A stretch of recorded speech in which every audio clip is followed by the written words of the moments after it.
Study IQ IAS, अब तैयारी हुई affordable. Hello everyone, welcome to study IQ। आज हम डिस्कस करने वाले हैं पॉपुलेशन थ्योरीज के बारे में, जो आपकी जनरल लाइफ में जानना बहुत जरूरी होता है कि एक्चुअली ऐसा क्या प्रोसेस है जिसके थ्रू पॉपुलेशन जो है वो लगातार डेवलप होती चली जाती है, लगातार पॉपुलेशन जो आपकी वो आउटकम में नजर आती है, लगातार पॉपुलेशन बढ़ती चली जाती है।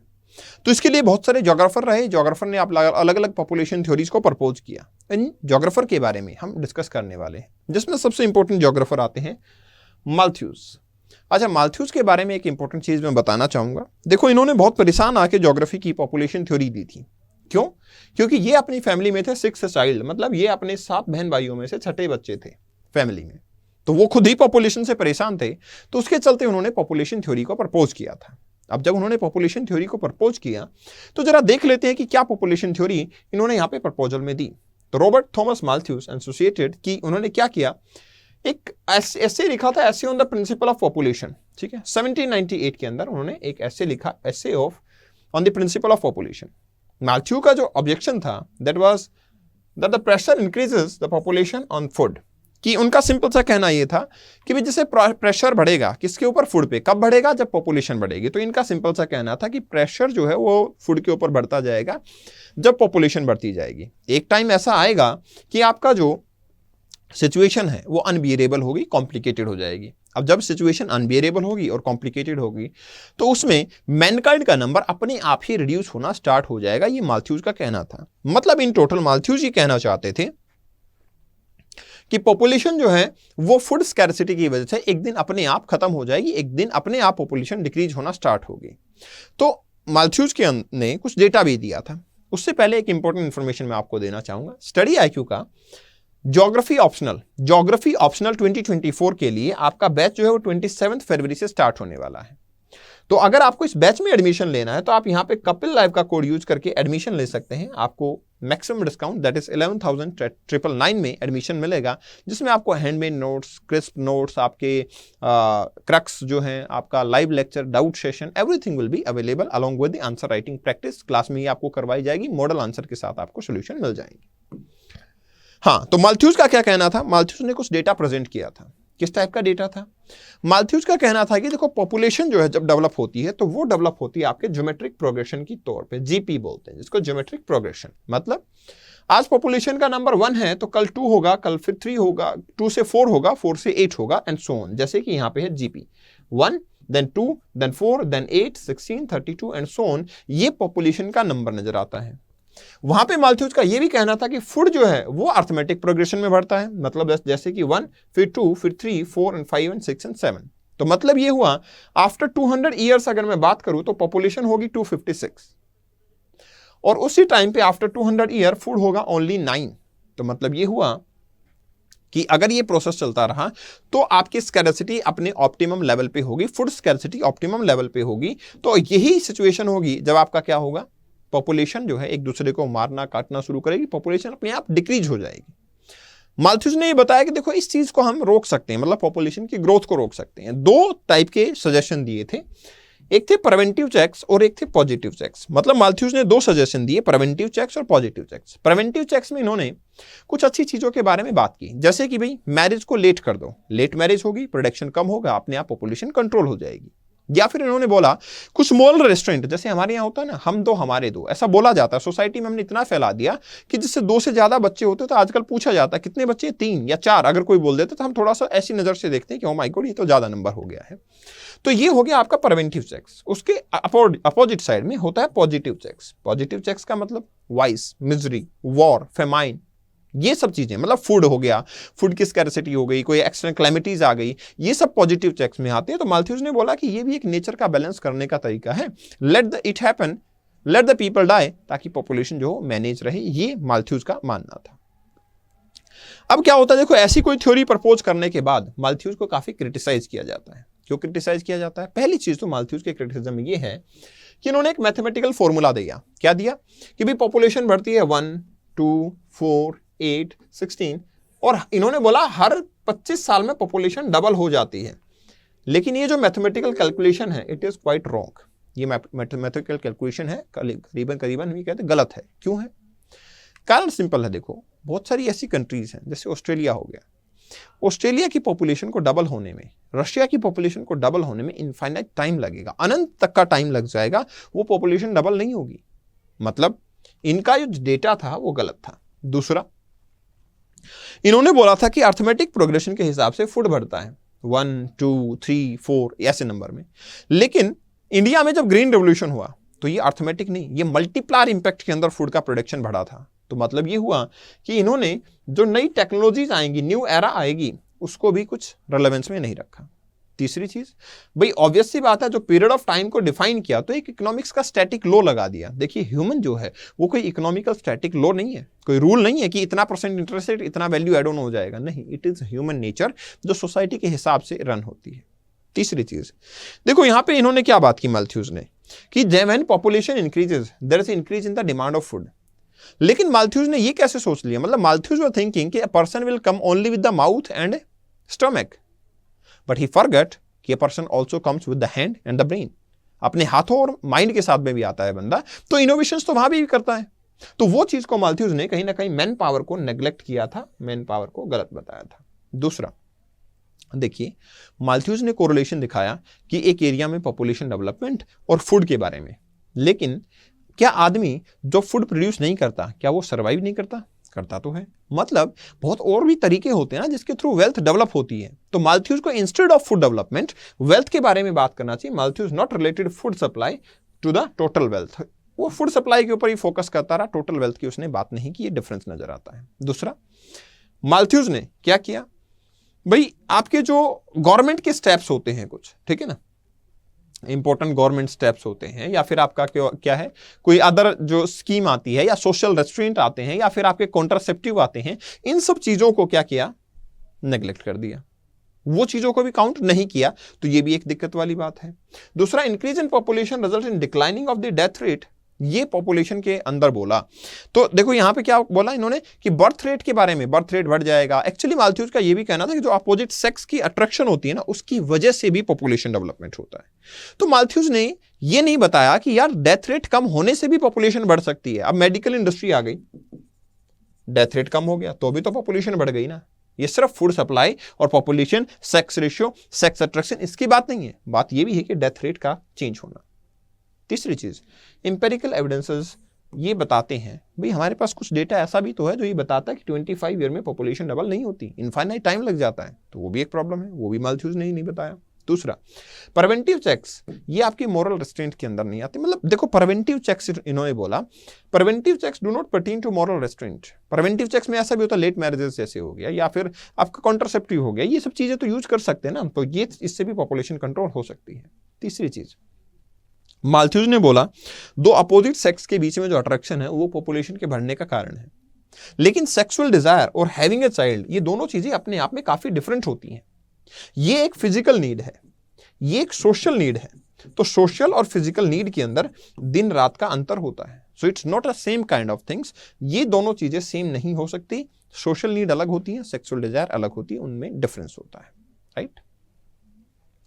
अब सवाल आता है कि क्या इंडिया के ऊपर एप्लीकेबल है माल्थ्यूज थ्योरी? देखो कुछ हद तक तो हम कह सकते हैं कि इंडिया के ऊपर एप्लीकेबल है, लेकिन ऐसा नहीं कि हमेशा। आने वाले टाइम पे जैसे ट्रांजिशन देखने को मिल रहा है तो फिर इंडिया उसके केस में डिनाई भी कर सकता है। कुछ हाईलाइट फैक्ट है यहाँ पे, क्या इंडिया की पॉपुलेशन जो rapidly increasing at the rate of 2.3% per annum, और उसके साथ साथ में इंडिया के पास में फूड शॉर्टेज भी है। तो कहीं ना कहीं ये तो मैच कॉलम आ रहा है कि माल्थ्यूज ने कहा था पॉपुलेशन बढ़ेगी तो फूड शॉर्टेज बढ़ेगी, कहीं ना कहीं तो ये चीज नजर आ रही है। ऐसे स्टैंडर्ड ऑफ लिविंग, जैसे ह्यूमन डेवलपमेंट इंडेक्स हमें बताता है कि हमारी परफॉर्मेंस बहुत लो है। आपका हंगर इंडेक्स वो भी हमें बताता है कि हमारी पॉपुलेशन डेवलपमेंट बहुत लो है, मतलब सॉरी फूड सप्लाई बहुत लो है, हंगर में हमारी परफॉर्मेंस बहुत वीक है। मतलब माल्थ्यूज की थ्योरी कुछ कुछ पैरामीटर पे तो बताती है कि इंडिया की पॉपुलेशन जो है वो थोड़ा सा अंडर परफॉर्मेंस में है। ऐसी लाइफ एक्सपेक्टेंसी वो भी हमारे यहाँ पे लो है। बर्थ रेट इंडिया के अंदर है तो birth rate in India is high 30 पर 1000, death rate is also high 11 पर 1000। तो मतलब इंडिया के अंदर हम ये कह सकते हैं कि हाँ, जैसे मैरिज एज को सोशल बनाना, अभी बोला था 21 जो है आपकी मैरिज एज हो जाएगी गर्ल्स के लिए, जो बढ़ा दी गई 18 से, तो ये ठीक है, मॉरल रेस्ट्रेंट गवर्नमेंट की जो पॉलिसीज हैं, तो मतलब कुछ हद तक ये कह सकते हैं हम कि माल्थ्यूज ने अपना डेवलपमेंट जो है वो दिखाया। माल्थ्यूज ने बताया कि देखिए पॉपुलेशन थ्योरीज जो है ऐसे होती हैं और कुछ हद तक कह सकते हैं इंडिया में इंप्लीमेंट हो रही है, लेकिन 100% हो रही है नहीं, ऐसा तो नहीं कह सकते। अब एक और थ्योरी आती है फिर माल्थ्यूज के अलावा, जिसको बोलते हैं population theory of economic development या फिर कार्ल मार्क्स थ्योरी। इनका क्या कहना था? इनका सिंपल सा कहना यह था कि देखिए पॉपुलेशन डेवलपमेंट जो कैपिटलिज्म का कारण है, मतलब कैपिटलिस्ट जो है वो जानबूझ के पॉपुलेशन को बढ़ाए जा रहे हैं, ये इनका कहना था। ठीक है, अदरवाइज क्या हो सकता है, पॉपुलेशन जो है आपकी वो किसी और तरीके से मैनेज की जा सकती है। कैसे पॉपुलेशन और कैपिटलिज्म का कोरिलेशन दिखाया इन्होंने, यहां देखो। देखो इन्होंने क्या कहा, एक पॉवर्टी साइकिल बनाई इन्होंने। कैसे बनाई? देखो इनका क्या कहना था, मान लो कोई भी एक पुअर है, ठीक है ना, वो क्या है, लेस इनकम है। लेस इनकम मतलब पॉवर्टी है। पॉवर्टी है मतलब वो क्या करना चाहेगा, वो पॉवर्टी को हटाना चाहेगा, अपनी इनकम को बढ़ाना चाहेगा। अब पुअर जब अपनी इनकम को बढ़ाता है तो वो क्या करेगा, उसके पास एक ही आइडिया कि नंबर ऑफ हैंड्स जो है, earning hands, number of hands अगर ज्यादा होंगे तो पॉपुलेशन ज्यादा होगी, नंबर ऑफ अर्निंग हैंड्स ज्यादा होंगे तो पॉपुलेशन भी ज्यादा होगी। ये सिंपल सा प्रोसेस इसमें नजर आता है। तो नंबर ऑफ अर्निंग हैंड्स ज्यादा हैं तो पॉपुलेशन ज्यादा है, तो इसका मतलब मोर प्रोडक्शन ऑफ चाइल्ड, ताकि क्या हो सके, need to increase more hands so that we can increase the income. तो पॉपुलेशन क्या हो जाएगी, पॉपुलेशन ग्रो करेगी। अब इनका क्या कहना था, जैसे ही पॉपुलेशन ग्रो करती है तो लेबर सप्लाई ज्यादा हो जाती है। अब जब लेबर सप्लाई ज्यादा होती है तो कैपिटलिस्ट क्या करता है, सप्लाई ऑफ लेबर ज्यादा है तो सरप्लस लेबर के लिए आप वेजेस जो हैं वो कम कर दो। भाई ऑब्वियस सी बात है, अगर 1000 लोग हैं काम मांग रहे हैं तो कम पैसा दोगे तो भी काम कर देंगे। एक ही बंदा है और काम मांग रहा है तो ज्यादा पैसा देना पड़ेगा। तो यहां पे क्या हुआ कि पॉपुलेशन जो है सरप्लस में हुई, लेबर जैसे सरप्लस में हुई तो क्या हो गया आपका, decrease in real wages, wages जो है वो कम हो गए। अब रियल वेजेस कम हो गए, ठीक है। अब ये क्या करेगा, पुअर सोचेगा कि और ज्यादा आपकी इनकम को बढ़ाना है तो और प्रोडक्शन ऑफ चाइल्ड करना पड़ेगा। अब और production of child, again the increase in number of hands, again increase in number of hand, again decrease in wages, तो ये क्या होगा, लेस इनकम रहती रहेगी। तो एक्चुअली कहना था कि कैपिटलिस्ट जो हैं वो ट्रू बेनिफिट पुअर को नहीं पहुंचाते, जिसके चलते वो अपनी इनकम को राइज करना चाहता है। इनकम जब राइज करना चाहता है तो फिर पॉपुलेशन बढ़ जाती है। ये कार्ल मार्क्स का कहना था। लेकिन ये किस हद तक ठीक है और किस हद तक गलत, इसको थोड़ा सा एनालिसिस करते हैं। देखिए, आप एक चीज बताइए, आप अपनी लाइफ के अंदर जब प्लानिंग करते हैं तो कितनी लंबी प्लानिंग कर पाते हैं, 1 साल, 2 साल, 5 साल, 10 साल। लेकिन आप ये सोच के देखिए, जब भी कोई बच्चा पैदा होता है तो कम से कम 13 से 14 साल तक तो वो कोई अर्निंग नहीं करेगा। That child will come with food need. मतलब ये हुआ कि क्या पुअर पर्सन 14 या 15 साल पुराना, 14 या 15 साल का फ्यूचरिस्टिक प्लान बना के चलता है और उसके लिए बैकअप बना के रखता है। कुछ आने वाले शुरू के टाइम के लिए तो उसमें पॉपुलेशन का बर्डन बढ़ेगा ना, उस पर फैमिली का बर्डन बढ़ेगा, एकदम से नंबर ऑफ हैंड्स तो इंक्रीज होने वाले हैं नहीं। लेकिन यहां पे कार्ल मार्क्स ने उस चीज को नेग्लेक्ट कर दिया। ठीक है, तो मतलब higher growth rate can't be a factor to the additional income, क्योंकि 13 से 14 साल उसको लगते हैं इनकम के अंदर कंट्रीब्यूट होने में। एक्स्ट्रा नंबर ऑफ चिल्ड्रन का मतलब होता है बर्डन फाइनेंशियल बढ़ जाना, जो कि यहां पे कार्ल मार्क्स नेग्लेक्ट कर रहे थे। इस चीज को इन्होंने बिल्कुल भी ध्यान में नहीं दिया, इन्होंने बस एक कैपिटलिज्म को आपकी पॉपुलेशन डेवलपमेंट से मिला दिया। लेकिन सवाल ये आता है कि क्या कोई रिलेवेंस भी है कार्ल मार्क्स की थ्योरी की, रिलेवेंस है या नहीं है? तो देखिए, रिलेवेंस की जब हम बात करते हैं तो we have to look upon 2 part, one is developed country, another is developing country. Develop country के ऊपर बात करेंगे तो क्या होगा, बेसिकली कार्ल मार्क्स का कहना था कि 2 क्लासेस होते हैं, एक बुर्जुआ क्लास होती है, एक आपकी पोटेंशियल क्लास होती है, जो कंटेम्प्रेरी सोसाइटी के अंदर चलते रहते हैं। एट प्रेजेंट अगर पॉपुलेशन रेट की बात करें तो डेवलप्ड कंट्रीज के अंदर काफी स्लो पॉपुलेशन है, सम टाइम इवन नेगेटिव भी हो जाता है। लेकिन डेवलपिंग कंट्रीज में पॉपुलेशन ग्रोथ काफी ज्यादा है। इनका कहना था कि अभी भी इनइक्वालिटी इसकी वजह से ऐसा है। जैसे यहाँ पे बताया गया, नॉर्थ अमेरिका के अंदर 5% of the total world population यहाँ पे नजर आती है नॉर्थ अमेरिका में। लेकिन एशिया की बात करें तो 60% ऑफ द वर्ल्ड पॉपुलेशन जो है वो नजर आती है, जिसमें कि population of Pakistan, Bangladesh double हुई है 1971 से 2000 के बीच में। तो मतलब क्या हुआ, कुछ एरियाज ऐसे हैं जहाँ पे यस एक डिस्पैरिटी ज़्यादा है, पॉपुलेशन ज़्यादा भी डेवलप हो रही है, कुछ एरियाज ऐसे भी हैं जहाँ पे पॉपुलेशन कम डेवलप हो रही है। तो अप्रोप्रिएटली हम नहीं कह सकते, अलग अलग इकोनॉमी में अलग अलग टाइप की परफॉर्मेंस जो है वो चलती चली जाती है। अब देखो एक और भी थ्योरी आती है जो बहुत बहुत इंपॉर्टेंट है, मतलब this is the most genuine theory I will से, जो कि आपके पॉपुलेशन ग्रोथ के अंदर देखने को मिलती है। Most suitable theory I will say it is there. क्या कहती है ये theory? This theory of demographic transition of population stages, ये क्या कहती है? ये कहती है कि भाई एक साइकिल के अंदर पॉपुलेशन डेवलप होती है। मतलब ऐसा नहीं होता कि पॉपुलेशन बस एक नंबर में डबल हो जाएगी, 25 साल में डबल हो जाएगी, ये प्रोसेस नहीं है। प्रोसेस ये है कि एक साइकिल चलती है, उसी हिसाब से पॉपुलेशन बढ़ती चली जाती है। मैं आपको वो साइकिल दिखाता हूं, यहां देखिए। इन्होंने बोला 5 स्टेजेस आती हैं पॉपुलेशन के डेवलपमेंट की। क्या क्या स्टेजेस होती हैं? बोले पहली स्टेज जो होगी जिसमें हाई बर्थ रेट होगा और हाई डेथ रेट होगा। ठीक है, पहली स्टेज जो होती है पॉपुलेशन डेवलपमेंट की, उसमें बर्थ रेट भी हाई होता है और डेथ रेट भी हाई होता है। तो मतलब टोटल पॉपुलेशन जो है वो लगभग ज़्यादा नहीं, एक लो लेवल पे ही देखने को मिलती है। बर्थ रेट हाई है, डेथ रेट हाई है। नेचुरल इंक्रीज, स्टेबल या स्लो इंक्रीज पॉपुलेशन में देखने को मिल जाएगा। इसके पैरामिड की बात करूं तो कुछ ऐसा पैरामिड देखने को मिलेगा। आपको ये भी पता होना चाहिए, जब हम पॉपुलेशन पैरामिड की बात करते हैं तो राइट साइड पे वुमेन का नंबर दिखाया जाता है और लेफ्ट साइड पे मेन का नंबर दिखाया जाता है। तो यहां पे आपको बताता हूं मैं कि बर्थ रेट हाई और डेथ रेट हाई, दोनों चीजें जब हाई हैं तो टोटल पॉपुलेशन जो है वो बहुत फास्ट नहीं, आराम से ग्रो कर रही होगी। अब क्या होगा, धीरे धीरे आपका जो बर्थ रेट है वो तो वहीं रहेगा, लेकिन डेथ रेट रिड्यूस होना स्टार्ट हो जाएगा। तो बर्थ रेट हाई है लेकिन death rate falls rapidly. Second stage, high birth rate, death rate fall rapidly.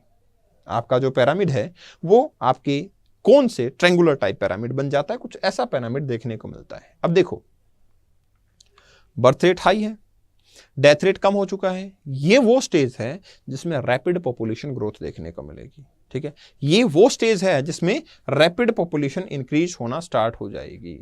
तीसरी स्टेज, जिसमें बर्थ रेट भी डिक्लाइन हो गया और डेथ रेट फर्दर डिक्लाइन हुआ, लेकिन birth rate falling, death rate fall मोर स्लोली, क्योंकि डेथ रेट पहले तो फॉल डाउन हो चुका है रैपिडली, अब स्लोली फॉल डाउन होता है। तो अब क्या होगा, जो पॉपुलेशन है वो इंक्रीज तो कर रही है लेकिन रेट ऑफ इंक्रीजमेंट जो है वो स्लो है। जिस पॉपुलेशन जिस हिसाब से इंक्रीज होनी चाहिए उस हिसाब से नहीं हो रही, थोड़ा सा स्लो डाउन हो गई है पॉपुलेशन इंक्रीज। तो ये सिचुएशन यहां नजर आती है। नेक्स्ट कंडीशन जो है आपका, इसमें क्या होगा, बर्थ रेट भी नीचे, डेथ रेट भी नीचे, लो है दोनों चीजें। तो अब क्या होगा, फॉलिंग या फिर स्टेबल पॉपुलेशन होगी।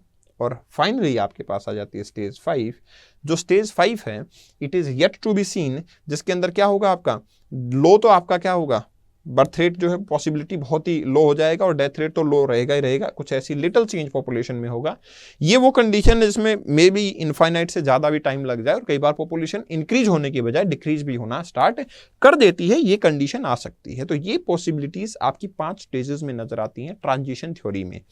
तो ट्रांजिशन थ्योरी का कहना था कि टाइम के साथ में ऐसे ऐसे ट्रांजिशन होता जाएगा और आपकी पॉपुलेशन जो वो चेंज होती चली जाएगी, यही पॉपुलेशन डेवलपमेंट होगा। तो देखो यहाँ पे स्टेज 1 जैसे कि आइसोलेटेड ट्राइबल कम्युनिटी, जिसमें क्या होता है, बर्थ रेट भी ज्यादा और डेथ रेट भी ज्यादा, क्योंकि ना तो फैसिलिटीज है, ना कॉन्ट्रासेप्टिव है, ना लेट मैरिज का कॉन्सेप्ट है, कुछ भी नहीं है। दूसरी स्टेज जब आती है, ठीक है, सेकंड स्टेज जब आती है, जिसमें कि बर्थ रेट जो है वो तो सेम रहता है, हाई रहता है, लेकिन डेथ रेट जो है वो डिक्लाइन कर जाता है। नेक्स्ट, बर्थ रेट भी decline, death rate further decline but slowly. अब क्या होगा, दोनों चीजें लगभग स्टेगनेंट हैं और फिर स्टेज 5 आती है जिसके अंदर कि आपका धीरे धीरे चीजें चेंज होती है, अदरवाइज वो कांस्टेंट रहती है, जैसे जर्मनी। ठीक है, तो ये सिचुएशन जो है आपकी ट्रांजिशन स्टेज के अंदर नजर आती है। अब सवाल है कि जो स्टेज 1 है, जो मैंने बता दिया, बर्थ और रेट दोनों हाई होंगे। स्टेज 2 जो होगी, डेथ रेट वो रैपिडली फॉल करता है, बर्थ रेट अभी भी क्या रहता है, हाई रहता है। थर्ड स्टेज जो होगी, death rate will fall down but slowly, और डेथ रेट जो है, बर्थ रेट जो है वो आपका फॉल डाउन करेगा quickly. Death rate slowly fall down कर रहा है, birth rate quickly fall down कर रहा है। फोर्थ जो क्राइटेरिया होता है, total population is high and growing slowly, आपका जो बैलेंस जो है, लो बर्थ रेट लो डेथ रेट रहेगा। और फिफ्थ स्टेज जो रहेगी, both rate remains relatively low, और बस उसी हिसाब से सिचुएशन चलती चली जाती है, पॉपुलेशन लगभग कांस्टेंट रहती है। अब सवाल है, इसी से पॉपुलेशन पैरामिड बनते हैं? बिल्कुल बनते हैं जी। सबसे पहला पैरामिड जिसमें हाई आपका बर्थ रेट होगा और आपका रैपिड फॉल इन, क्योंकि डेथ रेट भी ज़्यादा होगा तो आपका ऊपर जाएंगे तो जल्दी से जल्दी आपका स्लो डाउन हो जाएगा, पॉपुलेशन कम हो जाएगी हायर एज के ऊपर, ऐसा पैरामिड होगा। दूसरी स्टेज आती है जिसमें आपका बर्थ रेट ज़्यादा है, डेथ रेट फॉल डाउन हुआ तो ऊपर जो आपका पार्ट था वो थोड़ा सा ब्रॉड हो गया, ये पार्ट ब्रॉड हुआ। थर्ड स्टेज आती है जिसमें बर्थ रेट भी डिक्लाइन और डेथ रेट भी डिक्लाइन, तो वो लगभग ऊपर भी और इतने नीचे भी दोनों सेम देखने को मिलेगा। नेक्स्ट स्टेज जो आती है उसके अंदर नीचे से टेम्पर होना स्टार्ट हो जाता है, क्योंकि पॉपुलेशन अब डिक्रीज होना स्टार्ट हो जाती है। तो expanding population, stationary population, contracting population, ये आपके पिरामिड जो है वो देखने को मिल जाते हैं। फिफ्थ जो स्टेज होती है उसमें कुछ ऐसे सिचुएशन आती है, but this is yet to achieve. In some countries ये पॉपुलेशन अचीव हो चुकी है, क्योंकि इस केस में एजिंग पॉपुलेशन होगी, आगे पॉपुलेशन आ नहीं रही और पुरानी जो पॉपुलेशन है उसकी एज काफी ज्यादा हो चुकी है, तो ये एजिंग पॉपुलेशन कहलाएगी। ठीक है, नेक्स्ट इंपॉर्टेंट चीज क्रिटिसिज्म। देखो ये जो थ्योरी है आपकी, इन्होंने ठीक है ट्रांजिशन तो बताया, एक तरीके से बता दिया, लेकिन इसमें प्रॉब्लम ये है कि हर एक कंट्री में इस सीक्वेंस का होना इज नॉट पॉसिबल। कुछ कंट्रीज ऐसी होती हैं जिनमें क्या होता है, पॉपुलेशन, बर्थ रेट और डेथ रेट दोनों ही हाई थे, अचानक से बर्थ रेट भी कम हो गया, डेथ रेट भी कम हो गया, या फिर बर्थ रेट कम था, डेथ रेट कम था, फिर डेथ रेट कम हुआ, फिर बर्थ रेट कम हुआ, इसके बाद में वन चाइल्ड पॉलिसी लगा दी चाइना ने, एकदम से पॉपुलेशन डिक्लाइन हो गई। तो ये स्टेजेस चलें यूनिफॉर्म वे में ऐसा जरूरी नहीं। दूसरी चीज, birth rate not decline initially in urban areas. देखिए शुरू में बर्थ रेट जो है वो डिक्लाइन नहीं हुआ, क्यों नहीं हुआ, क्योंकि आपका डेथ रेट डिक्लाइन हो गया, लेकिन अर्बन एरियाज में इनकम काफी ज्यादा होती है लोगों की, तो उसमें कोई स्कैरसिटी नहीं थी रिसोर्सेज की। तीसरी चीज, बर्थ रेट जैसे डिक्लाइन करता है वो अलग अलग कंट्रीज के अंदर अलग अलग होता है, जरूरी नहीं कि बर्थ रेट वैसे ही डिक्लाइन करे। ठीक, जैसा कि हमने ट्रेंड में दिखा, तो वो कोई जरूरी नहीं होता। नेक्स्ट बात आती है फिर क्या रहेगा, डेमोग्राफिक ट्रांजिशन थ्योरी का कंक्लूजन क्या रहेगा। तो देखिए अच्छी चीज क्या है, it does not emphasise on food supply, जैसा कि माल्थ्यूज ने किया था, and nor does it develop pessimistic outlook towards the population growth.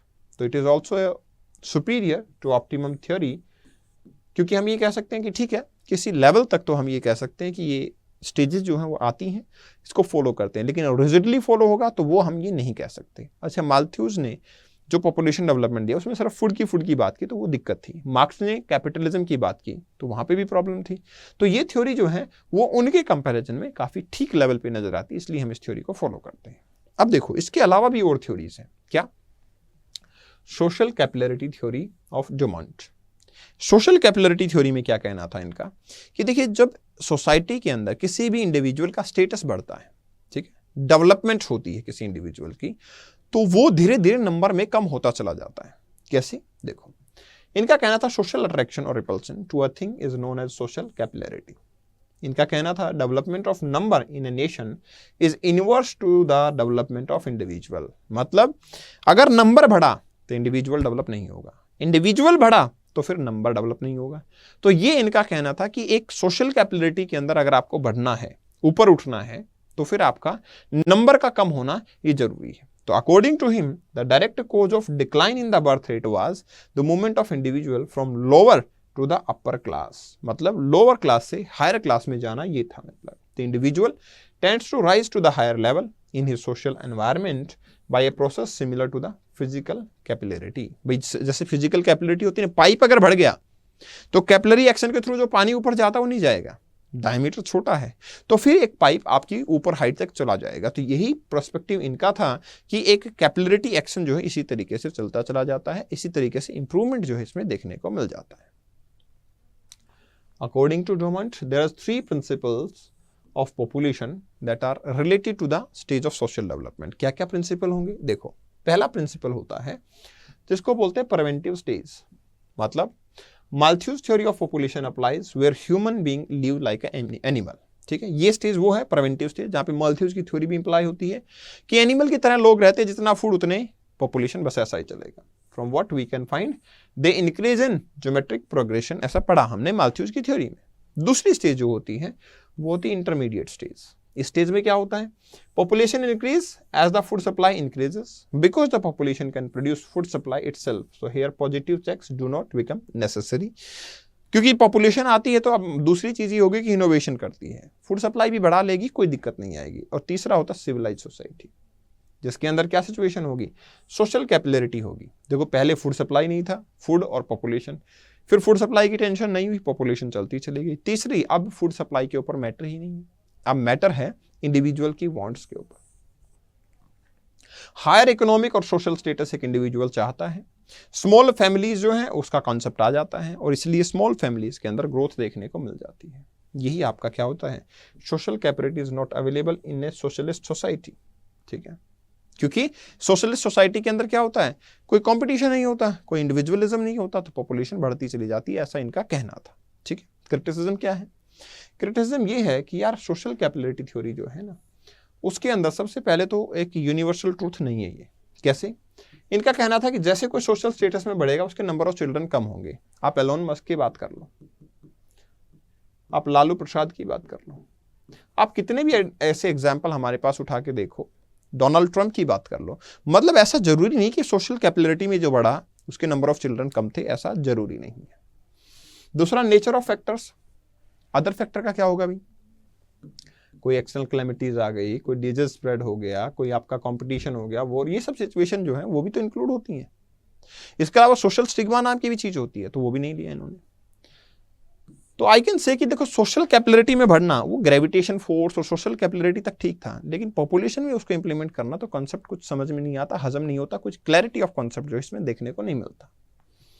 Even it is not applicable to under developed society, क्योंकि सोशल कैपेबिलिटी में अंडर डेवलप्ड सोसाइटी के अंदर क्या होता है, अंडर डेवलप्ड सोसाइटी आजकल ये करती है कि भाई आप बच्चे, लेस नंबर ऑफ चिल्ड्रन, कई बार शादी भी नहीं होती, मैरिज नहीं होती, कई बार खाने को कुछ नहीं है तो नंबर ऑफ चिल्ड्रन वैसे भी कम होते, तो ये भी दिक्कत है। तो ये आपकी कोई कंप्लीट थ्योरी नहीं है, सोशलिस्ट सोसाइटी के अंदर भी ये एप्लीकेबल होती है, जैसे रशिया है, ठीक, उसमें भी एप्लीकेबल है। तो मतलब ऐसा जरूरी नहीं होता सोशलिस्ट सोसाइटी है तो उसमें ये एप्लीकेबल नहीं होगी, वहां पे भी एप्लीकेबल हो सकती है, कई बार वहां पे भी इंप्लीमेंट हो जाती है, तो इससे क्रिटिसाइज इसका किया जाता है। अब एक और थ्योरी आई थी जिसको बोला था हर्बर्ट स्पेंसर बायोलॉजिकल थ्योरी, बहुत ही अलग तरीके की थ्योरी थी। देखिए, ये एक बंदा जो था, ये बायोलॉजिस्ट भी थे और ये सोशियोलॉजिस्ट भी थे, तो मतलब इन्होंने बायोलॉजी और सोशियोलॉजी दोनों को मिला के ही थ्योरी को डेवलप किया और उसके ऊपर बात की। हर्बर्ट स्पेंसर का कहना था कि एक फेमस इंग्लिश फिलोसोफर भी थे, सोशलिस्ट भी थे, बायोलॉजिस्ट भी थे, तो इन्होंने क्या लिखा था, बायोलॉजिकल थ्योरी ऑफ पॉपुलेशन लिखा अपनी बुक में।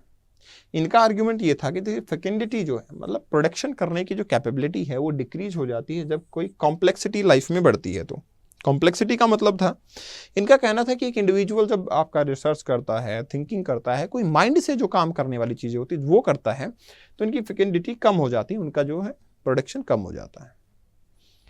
स्पेंसर का मानना था कि there exist antagonism between the individualization, मतलब सर्वाइवल, एंड जेनेसिस, रिप्रोडक्शन। एक इंडिविजुअल की बात करें अगर हम, तो अगर मैं इंडिविजुअलिज्म में विश्वास रखता हूं, अपनी वैल्यू को बढ़ाने की बात करता हूं, तो फिर मेरे पास रिप्रोडक्शन कैपेबिलिटी कम हो जाती है।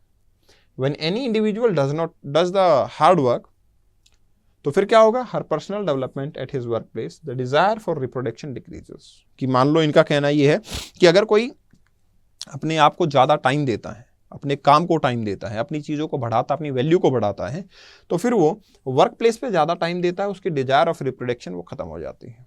दिस इज ऑल्सो ऑब्जर्व्ड कि fertility is more in the rural individuals whose life is not complex, whereas fertility is low in the industrial society, जिनकी लाइफ कॉम्प्लेक्स होती है। तो ये इनका कहना है। तो we can say pressure of education is more and the brains are overtaxed, मतलब एजुकेशन, इंटेलेक्चुअल जो काम करना है, ये सब इनके अकॉर्डिंग क्या कह रहा था ये कि सेक्सुअल डिजायर कम हो जाती है, रिप्रोडक्शन कैपेबिलिटीज जो है वो खत्म हो जाती है एक इंडिविजुअल की, ये इनका मानना था। अब क्या होगा, इन्होंने कहा कि हमारे पास 4 डिफरेंट सिचुएशन आ जाती हैं इसके हिसाब से। क्या, एक तो इंडिविजुअलाइजेशन पे बिहेव करना, will automatically below when there is a high genesis, मतलब प्रोडक्शन अगर ज्यादा होगा तो एक अपनी वैल्यू को बढ़ाना, उसके ऊपर कोई खास फोकस नहीं होगा। ये पुअर में ये सिचुएशन मिलती है, इसलिए पुअर लोग अपनी कैपेबिलिटीज को बढ़ाने पे विश्वास नहीं रखते, वो नंबर ऑफ पीपल पे विश्वास रखते हैं। दूसरा, the genesis will be low when there is a high individuation, मतलब एक इंडिविजुअल का अगर कैपेबिलिटीज को बढ़ाना है, टैलेंट को बढ़ाना है, स्किल को बढ़ाना है, तो फिर क्या होगा, आपकी पॉपुलेशन डेवलपमेंट कम होगी। ये रिच का है एग्जांपल। नेक्स्ट क्या है, अपनी skill development will improve and the genesis when genesis will low and genesis will high when individualisation is low. तो ये कंडीशन जो है इन्होंने ये बना दी। अब देखो ये चीजें कितनी सही हैं कितनी गलत हैं, तो ये स्टिल एक बहुत बड़ा क्वेश्चन है। Small compound cell get increase in 1000 while big compound cells in 100 and still bigger cells lose their reproductive capacity. In the same way Spencer का कहना था कि फर्टिलिटी ऐसे ही चलती है। जैसे कि इन्होंने बोला वायरस है, वायरस तो नंबर में मिलियन में फैल जाता है, थाउजेंड्स ऑफ सेल बन जाते हैं। अमीबा है, 1000 ऑफ सेल बन जाते हैं, लेकिन उससे बड़ा थोड़ा सा कंपाउंड होगा तो उसके सेल कम होंगे, 100 में आएंगे, और बड़ा होगा तो 10 में आ जाएंगे, और बड़ा होगा तो बहुत कम नंबर होगा। और होता भी ये है। इवन आप जब अपने फूड चेन के अंदर देखोगे ना, तो हायर हायरार्की के ऊपर नंबर ऑफ पीपल कम हो जाते हैं। तो ये तो बिल्कुल बात सही है, लेकिन यार ये बायोलॉजी की बात को सोसाइटी के ऊपर इंप्लीमेंट करके नंबर ऑफ चिल्ड्रन को बताना कितनी हद तक सही है या कितनी हद तक गलत है, ये आर्ग्यूमेंट आता है। तो इसके अकॉर्डिंग तो लोगों को 3 ग्रुप में डिवाइड कर सकते हैं। क्या क्या ग्रुप होंगे? पुअर पीपल, जो कि सिंपल लाइफ जीते हैं, जिनके पास में फर्टिलिटी हाई है। मिडिल क्लास पीपल, जिनकी फर्टिलिटी करस्पॉन्डिंगली लो है। और हाई क्लास पीपल, जिनकी fertility fairly very very low देखने को मिल जाती है। ये डिफरेंसेस इस केस में क्रिएट हो जाते हैं। तो ठीक है भाई, जेन्युइनली ये डिफरेंसेस यहाँ पे आ गए हैं आपके, ये इनका प्रपोजल था। अब प्रपोजल था तो क्रिटिसिज्म की बात करते हैं। देखो क्रिटिसिज्म में क्या होगा। स्पेंसर की जो पॉपुलेशन थ्योरी है वो एक बायोलॉजिकल थ्योरी के बिहाफ पे है। भाई ऐसे कोई ह्यूमन बीइंग, अमीबा, और उसके बाद में आपकी मल्टी सेलुलर ऑर्गेनिज्म और लॉइन, डॉगी, ये सब थोड़ी चीजें हैं। It's not a biological activity. मतलब ये बायोलॉजिकल थ्योरी है और ये having a child is a social norm. ठीक है, सोसाइटी के अंदर बर्डन लेना पड़ता है आदमी को, वो तो वो बात नहीं है। स्पेंसर का view that fertility decreases to more complex life as no empirical references. There is a high fertility even rich family. मैंने पहले भी कहा, एलोन मस्क, लालू प्रसाद, ठीक है, डोनाल्ड ट्रंप, बहुत सारे ऐसे लोग हैं जिनका नंबर ज्यादा है और वो रिच भी हैं, तो कॉम्प्लेक्स लाइफ के बावजूद भी इतना ज्यादा प्रोडक्शन है, तो कोई ऐसी दिक्कत नहीं लग रही। Problem of population growth is itself a complex phenomena and therefore it can not be explain with the biological one. Spencer का व्यू कि educated women whose individualization is high would prove relatively low fertility is not realistic. Even ऐसा भी होता है कि educated women they take care of their fertility organs, they take care of their fertility capacities, और इसलिए even number of children सबके uniform देखने को मिलते, तो ऐसा नहीं कि नंबर में कम हो जाते हैं। Spencer theory that fertility is affected by the natural process of individualization has no justification because जब स्पेंसर ने प्रोपाउंड किया this theory, the birth rate was very high in the western countries, और वेस्टर्न कंट्रीज में industrialisation चल रहा था, skill development चल रहा था, लोगों का अपने ऊपर कंसंट्रेशन ज्यादा था, और उस कंडीशन में आप बोल रहे हो कि ऐसी इंडिविजुअलाइजेशन की वजह से या डेवलपमेंट की वजह से पॉपुलेशन कम हो जाएगा, तो ऐसा कुछ कॉन्सेप्ट जो है इस केस में नजर नहीं आता है। अब जॉन स्टुअर्ट मिल थे, देखो ये बंदा जो था, ये बंदा कोई ऐसी थ्योरी प्रपोज नहीं की इन्होंने, ये जस्ट एक डरा हुआ बंदा था। किससे? माल्थ्यूज से। एक्चुअली माल्थ्यूज को मानता था कि माल्थ्यूज की थ्योरी काफी हद तक ठीक है, ठीक है, और इसको ये डर था कि बस ये टाइम आने ही वाला है कि भाई एक दिन फूड स्कैर्सिटी होगी और लोग मर जाएंगे, और इस डर में ये खुद भी आपकी मरने की कगार पे ही था। मैं ये कह सकता हूँ मेंटल प्रेशर में था। तो इन्होंने क्या किया, 19th सेंचुरी में ब्रिटिश फिलोसोफर थे जिन्होंने बताया कि इंडिविजुअल लिबर्टी जो है एक नाम की थ्योरी दी उन्होंने। He supported Malthusian theory of population growth, which basically said that population will grow until it cannot sustain, at which the disease warfare will reduce the population. Grow करती रहेगी, जब एक लेवल आएगा जब ये सस्टेन नहीं कर पाएगी, तब आपका डिजीज है, वॉरफेयर है, ये पॉपुलेशन को रिड्यूस कर देंगे। So Mill was worried that the rapid population growth of his days means doom. मतलब इसको भी लूट लेंगे, इसको भी मार दिया जाएगा, ये हो सकता है। Mill felt that population control was essential for improving the standard of living and was an active supporter of things like birth control to curb the population growth. तो ठीक है, इनका मानना तो था, लेकिन ये माल्थ्यूज की थ्योरी के ऊपर विश्वास रखते थे, फूड के ऊपर बात करते थे, तो ये प्रोसेस जो है वो कहीं ना कहीं इसका गलत था। But still he was worried about this situation. उनका मानना था कि पॉपुलेशन प्लानिंग जो है वो होना बहुत जरूरी बात है, होनी तो वो चाहिए, ठीक है। अब देखो, आपको एक क्वेश्चन पूछा गया ऑप्शनल के अंदर। क्या क्वेश्चन था? Discuss the social and economic theories of population growth. अब बताओ, इकोनॉमिक एंड सोशल थ्योरीज कितनी आसानी से आप देख सकते हो कि कैसे पॉपुलेशन थ्योरीज आपको डिफाइन करती हैं development of population in the world, right. So this is all about the population theories in the world. You can draft the answer very easily. चलिए, अब जाने से पहले एक इंपॉर्टेंट चीज़ मैं आपको बताना चाहूँगा। देखिए, ये तो ह्यूमन ज्योग्राफी का पार्ट था। जो लोग ह्यूमन ज्योग्राफी के बारे में ज़्यादा अवेयर नहीं है, उनको समझ आ गया वो किस टाइप का ह्यूमन ज्योग्राफी है जो जनरल लाइफ के बारे में बताता है हमें। ठीक है, तो ये ह्यूमन ज्योग्राफी, फिजिकल ज्योग्राफी आपको पता ही है, तो it is very easy to prepare your geography optional paper. और अगर आप ये तैयारी शुरू करना चाहते हैं तो आप कपिल लाइव का कोड यूज करके एडमिशन ले सकते हैं बैच में। 27 फरवरी से आपका बैच जो है वो स्टार्ट हो रहा है। कपिल लाइव का कोड यूज करने के बाद आपको 11,999 के अंदर एडमिशन यहाँ मिल जाएगा। Thank you very much, all the very best, take care. मुझसे जुड़ने के लिए kapil.bhardwaj 2022 kapil.bhardwaj 2022 ये मेरा इंस्टा हैंडल है। यहाँ पे आप मुझे फॉलो कर सकते हैं। कोई प्रॉब्लम आए आप मुझे यहाँ पे डायरेक्टली मैसेज कर सकते हैं। All the very best, take care. Study IQ IAS, अब तैयारी हुई अफोर्डेबल।